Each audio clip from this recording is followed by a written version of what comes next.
Hello दोस्तों, आइए आज हम लोग करेंगे एक साथ 16 की बेल टाइप करते हैं या लिखते हैं कि एक साथ 16 की बेल कैसे लिखी जाती है। तो पहले हम यहाँ लिखेंगे न्यायालय का नाम। तो पहले होता है न्यायालय,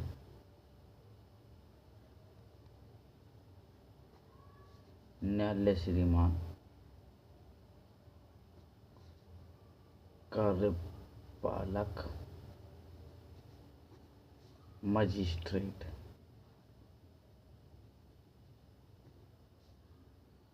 कमिश्नरेट,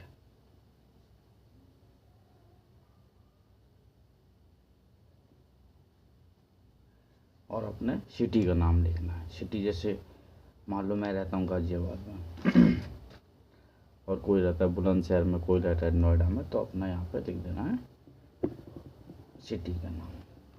अब आ जाओ यहाँ बात संख्या। बात संख्या होती नहीं है, पर वो जो जीडी काटते हैं तो उस पर होती है। सरकार बनाम, सरकार बनाम कुछ भी कर देंगे। जैसे मान लो कोई तुम्हारा जो अक्यूट पर्सन है वो बंद है, मान लीजिए कोई रवि नाम का तुम्हारा क्लाइंट है, वो बंद है, तो उसे करेंगे रवि प्रकाश। रवि प्रकाश नामक व्यक्ति बंद है, ठीक है। अब आइए अंतर्गत धारा।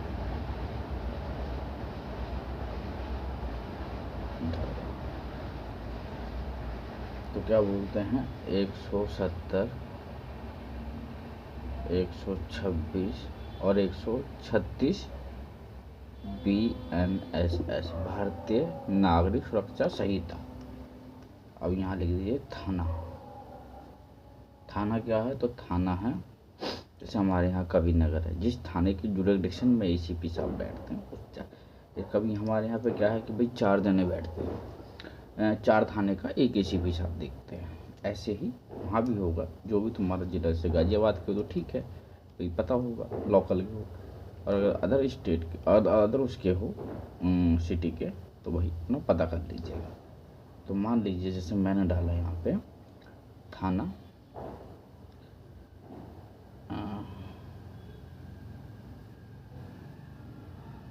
कवि नगर, थाना कवि नगर। अब आ जाइए, अब लिखते हैं जमानत, प्रार्थना पत्र और से, ठीक है। जमानत प्रार्थना पत्र किसकी तरफ से दिया जा रहा है, इसका मतलब ये है, तो हम दिए रहे हैं रवि प्रकाश सन ऑफ, जो उनके पिताजी का नाम है, वेद प्रकाश, निवासी, मकान नंबर जो भी है XYZ, ठीक है, एरिया XYZ, और उसका जिला XYZ, मतलब थाने सहित। जैसे थाना होता ना, थाना कोई सा भी हो, जैसे मान लीजिए साहिबाबाद थाना,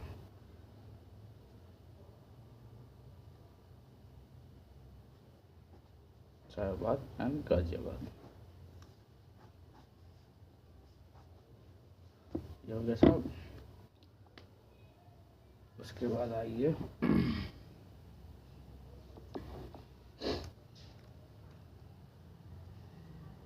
पहला पॉइंट, यह है कि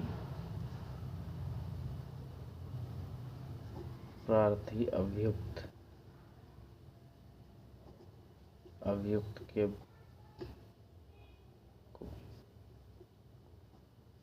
बाद उपरोक्त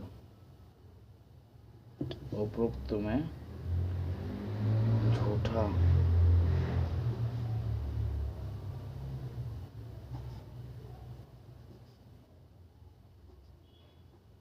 फंसाया गया है। ठीक है। दूसरा ये है कि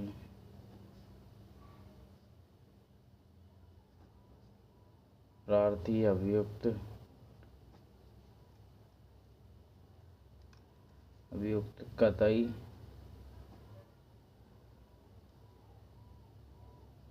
कतई निर्दोष है।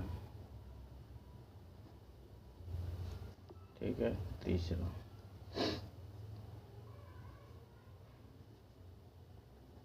यह है कि प्रार्थी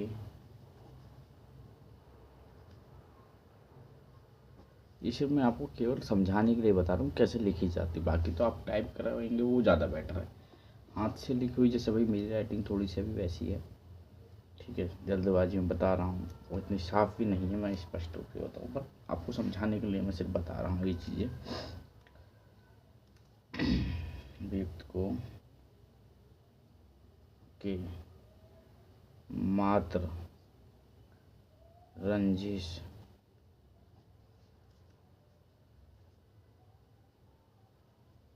आधार पर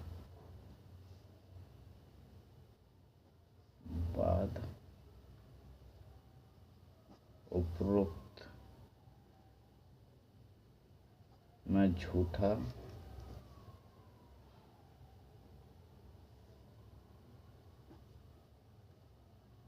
नामजद किया गया है।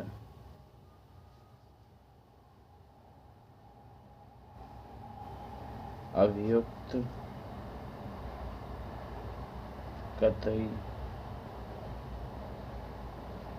निर्दोष है। ठीक है। ये हो गया दूसरी लाइन। अब आ जाइए चौथी लाइन पे।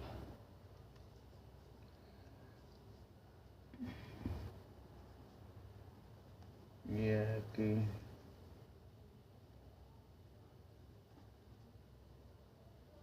प्रार्थी अभियुक्त ने किसी के साथ कोई झगड़ा नहीं किया है। चौथा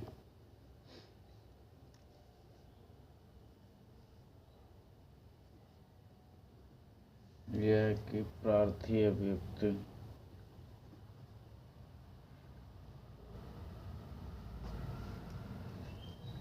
अभियुक्त से शांति भंग